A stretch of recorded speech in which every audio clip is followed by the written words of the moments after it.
Hello, everyone, and welcome to this week's episode of Fratello Talks, the weekly short-form podcast where we skip the intro and jump right into it. I'm your host, Ignacio. This week, I'm joined by my colleagues, RJ and Lex. So before we jump into it, I know I always say we jump into it, but then we don't jump into it because we do a wrist check. So let's do a wrist check. Lex, what's on your wrist today? The brand spanking new Minase Fratello M3 Nori. Very, very nice. It's for fantastic. Sale. It's for sale right now. Yes, lovely. And on your wrist, RJ, today is my brand spanking old Omega Constellation 95 with diamonds on the dial. Very nice. And I'm wearing the Omega Seamaster 2254. But I think, Lex, you beat us today when it comes to relevance because we're going to be discussing Japanese watches and Japanese craftsmanship in watches. And there you have it. And all things, basically, watches made in Japan. In Japan.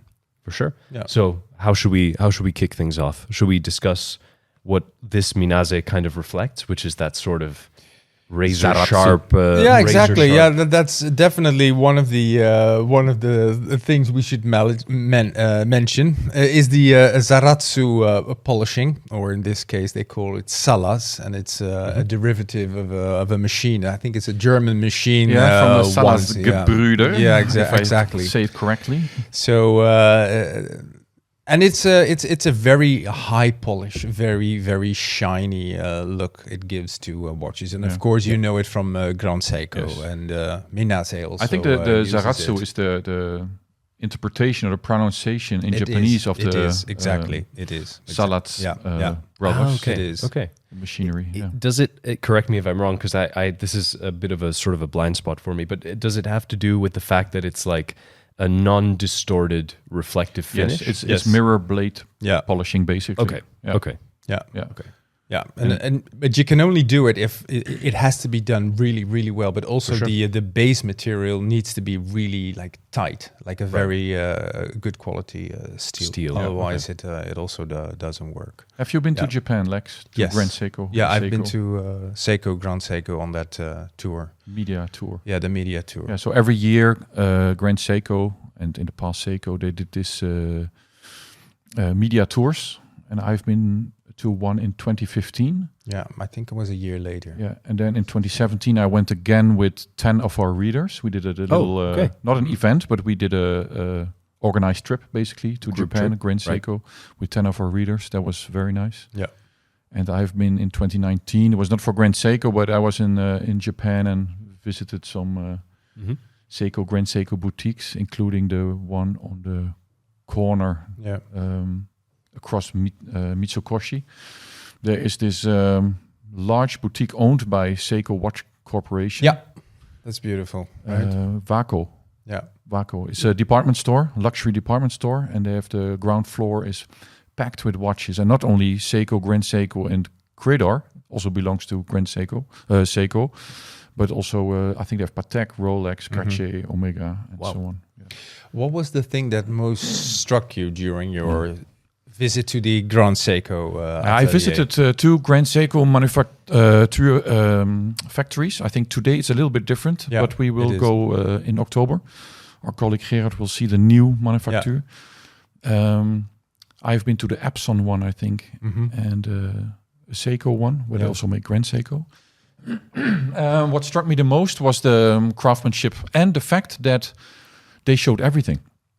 Not a single door remained closed. Yeah. And that's something you see if you visit a German or a Swiss watch manufacturer. They show you what they want to show you, and you obviously see that some doors are being kept closed. Yeah. And at Grand Seiko, or Seiko at the time, nothing was closed. Yeah. They were very open, and they showed very proud, and they showed all the aspects of watchmaking. And it was a lot of manual intervention, I noticed.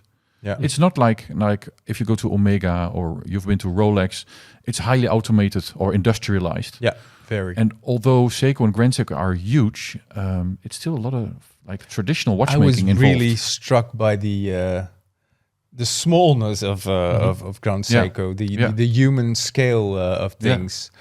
And what was also there were two things that really struck me is that we were at a manufacturer, and they also showed us where these very complicated Crador watches were made. Oh yeah. And there was like under the stairs somewhere. Yeah. It was more like a closet under the stairs. Yeah, it's small. And it was really small. And I know it's way bigger now. They opened a new manufacturer, so that looks impressive. And what the other thing was? Did you see the picture of Philippe Dufour? Yeah. Because Philippe Dufour advised them, he had a kind of advisory role at Crador on how to do the polishing with like wooden sticks. Yeah. Yeah. And they loved it so much, and they probably love him so much, or like him so much, that they put a picture of him on the wall. And also, there was also interesting, if you're talking about decorations now, I remember that they had this presentation, and then they showed us on a big screen, had it under a loop with a camera, and they showed us, okay, this is what happens when you make a decoration using a Swiss tool. And you could see that it left some marks around the edges of where the tool had entered the metal. Right. And that's why we came up with a different tool. And they reshaped the tool so it made a much smoother cut or engraving in the metal. And I actually believe, and I actually feel that not only with this Minase, but also with the Grand Seiko that I have, is that you can actually see it. So it's not it's not marketing talk. No. They really are completely. I want to say that with the details. Perhaps not today so much anymore, but I think in that time, 2015, 2016, 2017, they sucked at marketing. Oh, they were horrible. And it was really about the product itself. Yeah. And I think today that changed a little bit, that they got some people in from other watch conglomerates from Switzerland. And I think that changed the game a little bit. Yeah. Perhaps not with the quality of the watches, but I think the marketing improved. So just talking about that quality, like being able to properly express it, to sort of have us understand and us and our audience and everybody who's potentially buying these watches understand what really goes into it. Yeah. And it was also interesting that in 2015, when I did that media tour, at some point we all sat in this beautiful hotel, and there was the management of Seiko was also there, and they asked, we want to have your honest feedback about this trip and about what you have seen. And I can't remember with the number of people we were there with, but that was Jason Heaton, for example, and a few other journalists from at the time Russia and Germany and the US. And I think the majority said, why do you still use Seiko for Grand Seiko watches? It's very confusing. And I think that was probably not the reason. But then in 2017, they made the split between Seiko and Grand Seiko, and I think that was a clever one. Very clever. Yeah. And Crador was always, you couldn't even get it here. And perhaps I see that they have it in the Grand Seiko boutique in Paris. They have some Crador watches, but that's really proper rare, I would say, in Europe at least. Are you able to buy them there? Yeah. You know? In Paris, you can buy them. Okay. Okay. Yeah. Now you can, And that's, I think, step above Grand Seiko. Grand Seiko is super interesting, how it's done, the cases, the movements, but it still relates a lot to other watches in that same price segment that we have here as well in Europe. But at Crador, it's like a different world. But that's also, I think, the reason why Grand Seiko, and also I think Seiko has become a little bit more popular, because what you have this Japanese design language that for a long time, it's also with cars, you see the development of their shapes. If I look at my first generation Seiko Astron, that is very, very, very Japanese. If you look at the current generation Seiko Astrons, you see more of a generic, you could say less Japanese, more European style to it, but it also means that you will appeal to a way larger audience. And the thing with Crador, it's still very, very Japanese. It's very exotic. I think one of the reasons to current Grand Seiko success, and also normal Seiko, when you just look at all the retro style things that come out, they really listened to and looked at what Swiss and European taste is like. And US, I think. Yeah, and US, definitely. Yeah, sure. But it feels like they somehow also managed to do that while still not betraying the the brand's sort of language and Definitely, you know. and of course you will still have, and we often make fun of it because there is this Tuesday morning between 6:15 and 6:18 that the light is particularly nice above Lake Sua because it gets this. But in the end, okay, so they do that, but if you have this beautiful light blue shimmering dial, in the end, that's what you're going to wear. I think there are stories out there that are way thinner even. Sure. But it's maybe very honest. Maybe that is like, I mean, if they say that that's the inspiration. but that is exactly what it is. It does sound a bit over the top, but perhaps only because we're used to slightly less honest marketing. And then here it's really just, it's a typical, it's a Japanese cultural thing. Yeah, absolutely. For me, there are two things that stand out with Japanese watches, like the Minase you were wearing. I always said Minase, but it's... Yeah, we have to say Minase. Yeah, thanks to Brandon for correcting us there. But also, I think Grand Seiko and also Citizen, that it's often the cases and the dials that really stand out to me. The movements are well engineered, but I'm not particularly attracted to them, how they look. No. They're well done, but and nicely done and nicely finished, but not... Yeah. Very often when you from what we see here, I also really like my Grand Seiko. The way it's finished, the way the indexes are shaped, the way they're finished, and it's the same with this one. The proof is often in the pictures being taken. For sure. There is this one watch from a very renowned Swiss brand who also makes pens. That once sent in a watch that we took a close up, and it just resembled nothing like the press images, the renders that they the dial and printed using a matrix printer. Exactly, but also really the shape of the indexes. And if you take this Minase, or if you take any Grand Seiko, and also the higher end Citizens. If you can just zoom in, zoom in, and it will stay crisp. They don't just hold up well under the loop. They hold up well under a microscope. Exactly. It's fantastic. And think in the end also with the second hand or the exactly hitting the index. I think Japanese watches in general, they punch above their weight. Yeah, they do. Yeah, I still think they're very interesting to look at and to consider if you're looking for a watch. Yeah. But you also, I think, need to overcome that it's not a Swiss watch or it's not a German watch. But perhaps the same goes with cars. Yeah. If you have that's very true. If you have 100K to spend on a car, I think the majority here in Europe, they still look at Mercedes, Audi, BMW, I will get a Jaguar, Nissan GTR. I would definitely get a Nissan GTR. Yeah, absolutely. Lex is in it for the launch control. Yeah. Oh man, that's insane! No, but I truly like and admire Japanese car brands. Some of them. I mean, I don't know if you remember the Lexus LFA, the one with the V10. That was almost had the prototyping done. It had an aluminum body, and then they said, nah. No. And they started all over. Now it has a carbon fiber body. And it was a 400,000 euro car when it came out. Two of my favorite cars growing up as a kid were it was always the competition with rally cars. And it was always the Mitsubishi versus Subaru. Yeah. And I was team Subaru. Oh, yeah. I was team Impreza all day long. Yeah, flat four. With square wings. Yeah. You mentioned this brand that also makes pens that has dials that don't look that good. Yeah. But if you look at fountain pens, I think the Japanese fountain pens are also very much respected for the same reason as the watches. Absolutely. The craftsmanship and the finish is very obvious. I think, and we can even take that way broader. If you look, Nacho is a bit of a music man.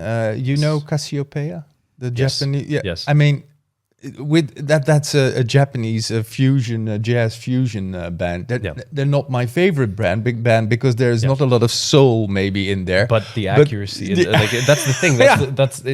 It's like objectively sort of perfect. And you have that with a lot of things. I mean, if you want to see the best dressed people in punk outfits, you go to Japan. For sure. So that's the thing they have over there. If they do something, they do it until perfection. And then maybe they also kind of overshoot, because it becomes too perfect and they don't know when to stop. And that was also, I think, for a long time, the the case with Japanese watches and with cars, is that there was all these details. And in the end, you had something. It was an object, but it was just a bunch of details, and there was no coherency. There was just not one major theme. And now you have that way more, I think, with watches, with cars, and it has become more and more interesting to. When you mentioned music, I thought you were going to talk about some of the Fenders and Squire instruments made in Japan, which were very famous from a factory whose name escapes me at the moment. But then they were these. It was a brand Tokai as well. They were just fantastic guitars, and a lot of people back then maybe thought, well, they're not the made in the USA versions, but now if you really know something about these guitars, and if you're a proper collector, a lot of these collectors will pay really good money for these made in Japan instruments, because they're just better, and they've held up sort of beautifully over the years. And that's interesting. And it's the same if you take a brand like Yamaha, which actually started making musical instruments. I had a Yamaha. I have a Yamaha drum kit, and I had a Yamaha saxophone. And but they don't have. You don't have the. And it's interesting. It's the same with Swiss watches. They have this emotional thing attached to it. But more and more, I feel now that the emotional aspect of Japanese products is becoming way more important, and it's way more is developing. It's the same with the Japanese denim. There's so many things that also Japan has become synonymous to quality. But for a long time, I think. But but more and more now that is synonymous for quality, and also now it is quality that has like a bit of a more feeling to it. There's more emotion to the. It's the sort of marketing that comes into it. It's I think that it's just an understanding of what it takes to express that there is something beyond quality as well. Because I think that a lot of the time you would say, well, why should I buy a Yamaha drum kit? It's the best, or whatever, right? Like people Technics that would 1200. But that would be it. It would be, well, we don't have to market it because we're making a fantastic product. We know that it's good. People should know that it's good. But now it's kind of like more of that expression and sort of, I believe, probably Western approach to that comes into it. We also need to mention G-Shock. Definitely. Especially the high-end stuff. That's beautiful. I think they made some stainless steel versions that were finished in a particular way. They have there is the modular square, for instance. That's beautifully just done. Beautifully done. And I think people will be in shock if they hit some of the prices of these high-end G-Shocks. But I think there's really proper value into that. But it's shock followed by, when you read about it and you understand what goes into it, you sort of go, okay, that makes sense. Exactly. That there is a price for what you're really getting. But then, it's also reflected on the product itself. So, for sure. Do you still think there's an upside or an advantage in Japanese mechanical watches and like Swiss-made ones, price-wise, for example?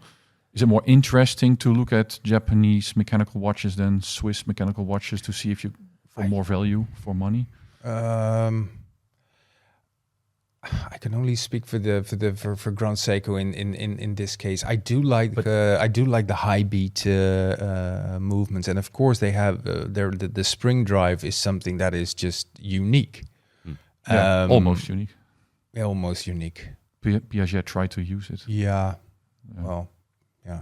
I think with that topic, it also depends on how far back you wind the clock, right? If you look back, I think it would be good to have Mike here someday to talk about it as well. But I think when you look at vintage or even sort of relatively neo-vintage Seiko and Citizen, you can find a lot of incredibly interesting and beautiful watches where if it was something like, pick a brand that sort of mirrors their significance in it with a Swiss name, and you're paying probably more. I mean, people have caught on to these brands now.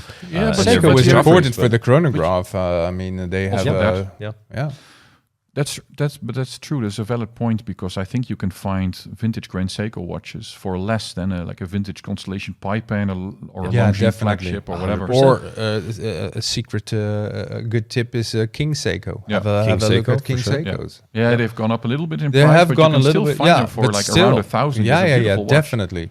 Absolutely, For 700. absolutely. Yeah, I have to sort of confess that for me, the high end side of Japanese watchmaking has been sort of a little bit at a distance for me. I've always focused on the sort of like Seiko entry level divers, that kind of thing. The latest Japanese watch that I bought for myself was the Citizen JP2000, the Aqualand diver with the depth gauge. Also a very interesting watch in terms of innovation. It was the first dive watch that integrated this sort of computer function and really was an important thing in that whole side of things. But I have to say something like the Minase, in sort of its traditional form, it's this sort of turtle-like case that's very 70s. Yeah. It's I feel that I can really wrap my head around it. You can really admire the quality of it. You look at the dial. This one in particular is definitely my favorite. I mean, I'm matchy. So I think that it's one of those that sort of opens the door for makes it accessible to I think more that's a people. good example because if you look at the other Minase watch, the 7 windows. Yes. Divido. Yeah, the Divido. The Divido, yeah.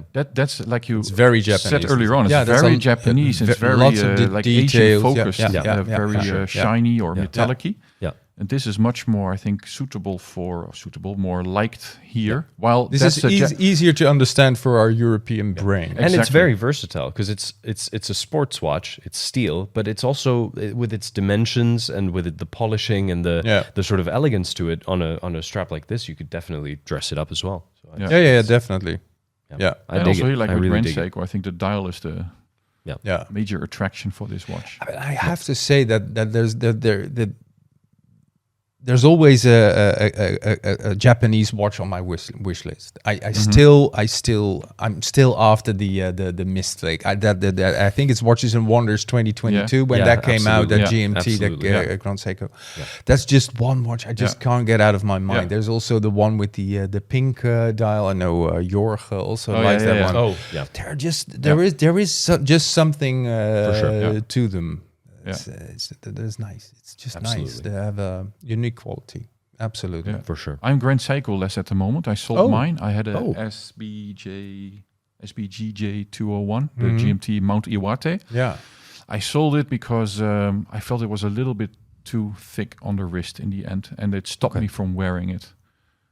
And but now they have new. What about those new hand winders they have? Yeah, that's also. But I want to have that specific 44GS case style. It's not the same as 44GS. It's the same style. What a case! And I really like that. But so if they make that in, and I think they do now, which is that they're a little bit thinner and have a spring drive movement. Yeah. That's something I would definitely go after. I really love their spring drive technology. It's also interesting that 44GS thing is actually really old. Yeah. Yeah, And 67 or something, right? And only recently they kind of rediscovered the fact that oh my God, that was just amazing what we did. It's so specific, and it is. Yeah. It's so specific. But what a case! I think when you look at iconic case shapes, It's up yes, there. it's up there, absolutely up there, For sure. no doubt about it. And the vintage ones are relatively easy to find, and Yeah. especially if you want to, if you go on eBay or whatever, and Under you 1,000. Yeah, and If you're lucky, has a it's- the only 44 thing is GS case. It's exactly. fantastic. Customs issue, but even then on those amounts, I think it's something you can calculate. Absolutely. Yeah, Absolutely. definitely. Okay, well, in wrapping up, I think that we can maybe give a little bit of information about the Minase, its availability. It's so available currently now in the shop. Yeah, it's available now in the shop, and it will be available until next week, October 4th, 4:00 Central European summertime. There you go. And it's going to be made to order, so it's not a limited edition; it's an exclusive Pre-order. edition. So if you want it, and I know you want it, you should want it. We had a previous one with a Purple dial, the That- very Yes. Perry. This is the Nori. Look at it. beautiful. Yeah, Wonderful. So you have a week. Exactly. Fantastic. Well, remember to like, subscribe, follow us, and as always, we'll see you next week for another episode of Fratello Talks. Until then.